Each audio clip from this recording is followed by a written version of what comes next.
joined by the Rambassador Eric Dickerson. This is a shocking moment. I'm so proud of my friend Eric Dickerson for showing up today, but he is unaccompanied for the first time here because what happened to Minnie, ED? He mad. I couldn't even get him up this morning. He just said, I can't go. He said, I'm too hurt. I can't go. He's not over it. Yeah, he can't get over it, but I'm over it. Okay. Well, I have to ask you, Eric, what happened to your Rams Sunday? Let me ask you, did any of you ever see the movie Face Off with Nicolas Cage? I did. Yeah. John yes. Travolta? Yeah. Mm-hmm.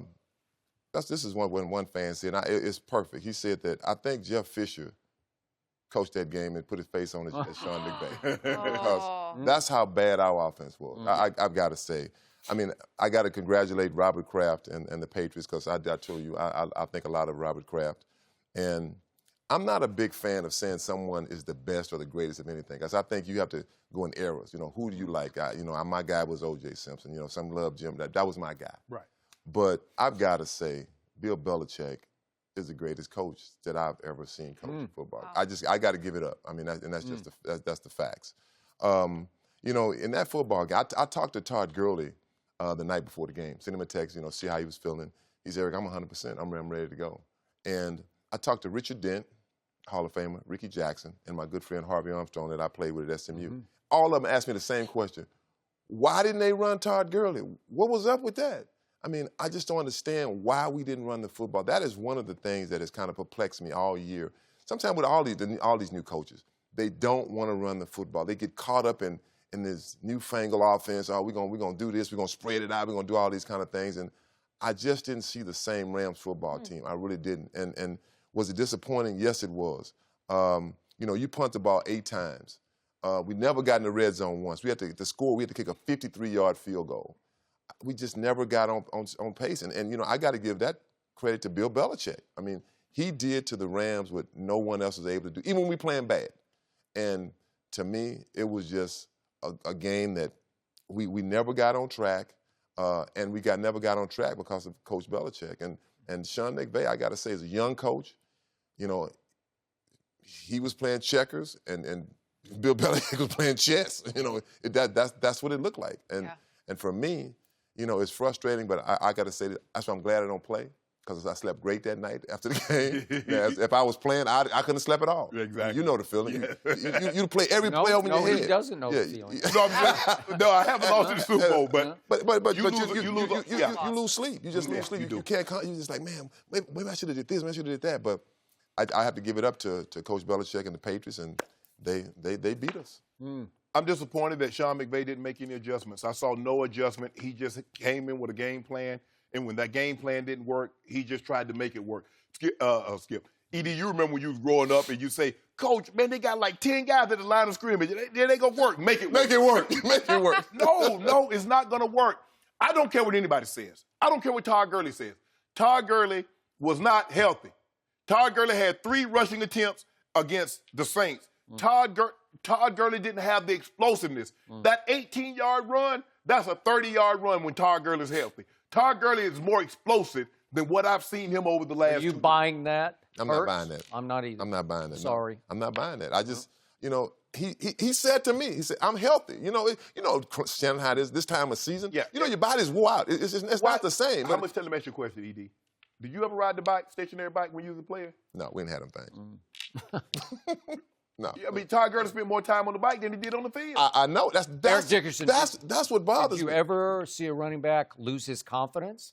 Did you ever see a head coach suddenly decide late in the season, I got this other guy, and I love this other guy, and I'm going to ride this other guy, and all of a sudden your stud, your star, is not sure who he is anymore. He came in tippy-toeing to me, like he wasn't hitting the holes with the authority and the confidence he used to. And again, maybe he's protecting the injury a little bit, but again, not a great back. Hey, I've seen players lose confidence, but not great players. That one, I don't think he lost confidence. I think that the one thing is sometimes these coaches they want to try this 2-back thing. That's the thing to do. Yeah. I got to give the Dallas Cowboys credit. Zeke Elliott, when he's healthy, he's going to carry the ball. That would be like playing LeBron James in 8 minutes of the championship game in Game 7. Yeah. You're like, what's wrong with you? You're not hurt? Nope. Why are you sitting? I mean, That's what I don't It's get. something like not playing Malcolm Butler the whole Super Bowl, like the whole The whole Super Bowl? Yeah, maybe. I don't know, something like that. And then it skipped the offensive line. ED, they didn't really do anything. All they did was run a couple of stunts, and the Rams' offensive line couldn't put it up. Jared Goff was under pressure. He was under more pressure on Sunday than I had seen Jared Goff at any point in time this season. And it wasn't in the running game.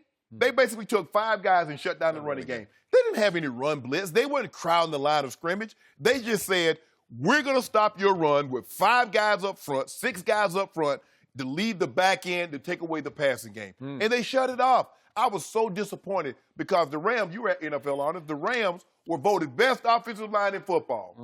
They did not look like the best offensive line ED on Sunday. No. Not in the run game and definitely not in the passing game. So I was very disappointed. Maybe the Patriots didn't give them enough tells across the line of scrimmage, right? Remember the Cowboys? Exactly. Let me ask you this. If somebody would have told you, ED, they're going to hold the New England Patriots to 13 points, what would you have said? Oh, we're going to win. We're going to win. 13 We're gonna points. win. That's what I'm saying. We're going to win. You're right. If you have I'm saying, What do you I'll think take Tom that. Brady said 1 year ago on that night? If you told me going into this game, I'm going to score 33 points, we're going to win big in this game, right? Exactly. And Belichick gave up 41. So, is it my turn? It's your turn. Go, your turn. Mr. Dickerson, I am not going to gloat today. I am not going to rub it in. Yeah, you are. I did try to warn you. I did try to. And the truth is, in the very end, what happened in that football game was you got Brady'd. Everybody gets Brady in the Super Bowl because he's now won 6 of them with 6 fourth quarter, overtime, game-winning drives. That's astoundingly great. That's all-time clutch, and he did it to you again, albeit against, this is the other part of the equation you left out. Your defensive coordinator was really good in this game. Really good. Whew. Right, really good. He had the goods. He's had Tom Brady's number. He had his number in that 2015 the AFC Championship game. And he had firepower in the middle of his defense and coming off the edges, and he had 2 shutdown corners, and they did a masterful job of containing Tom Brady until it was time. And finally, Tom Brady cracked the code with 4 straight pass plays that just got him. He just found the openings. He got Gronk on Ebukam, and then he got Julian over the middle on an option route, and then he throws it outside to Rex Burkhead, and then he gets Gronk up the seam with, I thought, the signature pass of Tom Brady's postseason career. Because the more I watched the Gronk pass, he had to drop it down the chimney among 3 of your guys. They covered it pretty well. And Gronk made a nice catch, and that was the football game. That was it. It wound up like that. I can't give Bill Belichick nearly as much credit as you guys because I discredit your young head coach. You got to figure that out. And I discredit your young quarterback because I got to tell you, he went deer in headlights in this game. He got overwhelmed by the magnitude. He got off to a rocky start, and he could not get it back. His confidence got shattered in this game. And I'm giving him credit because he did throw the 2 balls to Brandon Cooks that could have changed this game, especially the second one. Brandon Cooks should have hung on to that. Should have caught that. And then we might be looking at an overtime game. I still think you would have gotten Brady'd in the overtime game. But in this case, Bill Belichick didn't do anything shockingly clever where I said, oh, I didn't see that coming. They played defense just the way they played it against the Chargers and just the way they played it at Kansas City. They did mush rush all night. They've been doing it the whole playoffs where they just mill at the line of scrimmage. And they're all standing up, and you're like, well, who's going to do what? Well, you just got to figure it out. And you should have figured it. You had 2 weeks to figure that out. Right. Right? Right. And you're right. They didn't do a lot of run blitzes. They just knew we are not going to let them bounce this outside. And every time Gurley, he bounced, he got 2 of them. One, the holding call really killed you on that one drive.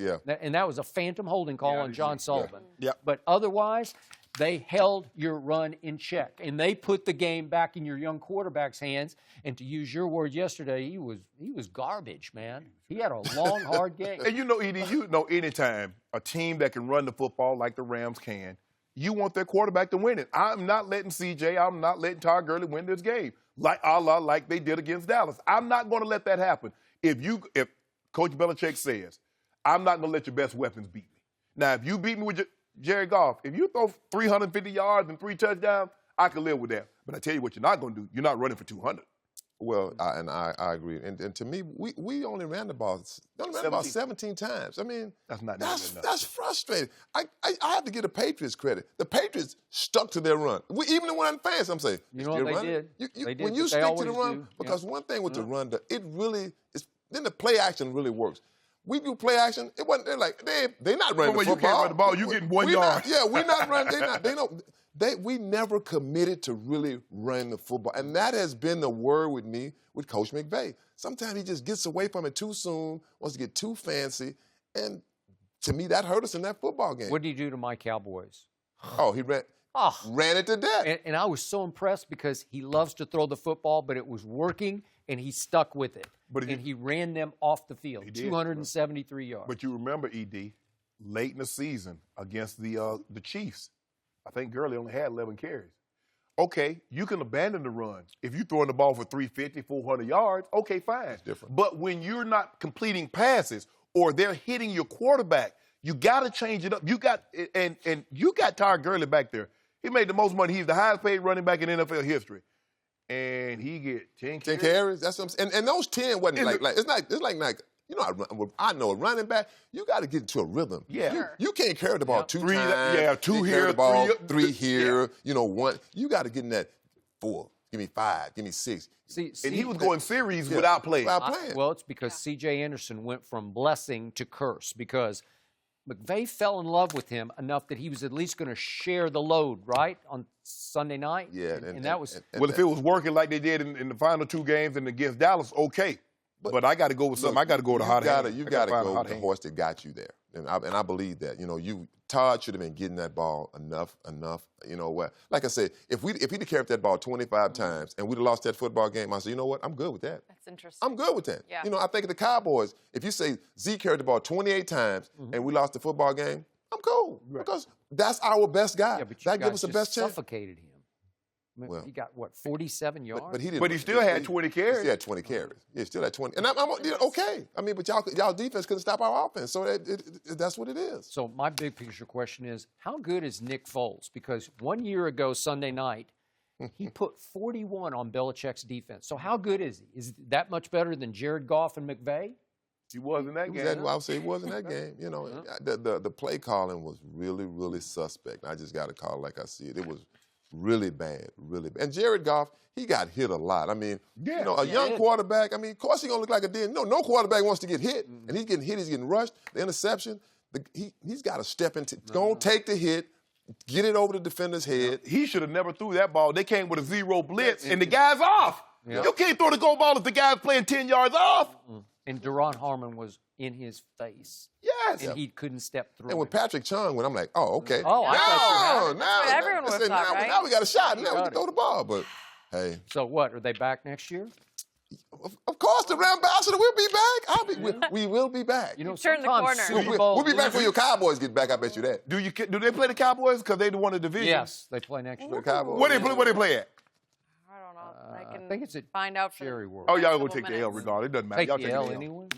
Oh, they play the Patriots, too. Cowboys play the Patriots. Really? Oh, we know they're going to happen that. What he gonna be? Oh, he a Cowboy. He won't even give me a case. Oh, yeah, he won't be Brady great that day, then, will you? A lot of No, time here. I'll take a case on my Cowboys against the Rams. I'll take it right back. I think the Rams might struggle next year. Okay, well, I'll take it on that. Let's go. The game is in Dallas for the record, Skip, so you're going to be good. I mean, I'll do that. You can I'll already take that. Y'all gonna take the L. No. Yeah, I got to get home so I can console. I got to get him out of bed. I got to get him out of bed, man. I got to get him up. Eric, it's been good to have you today and all season. We've enjoyed it. Thank you.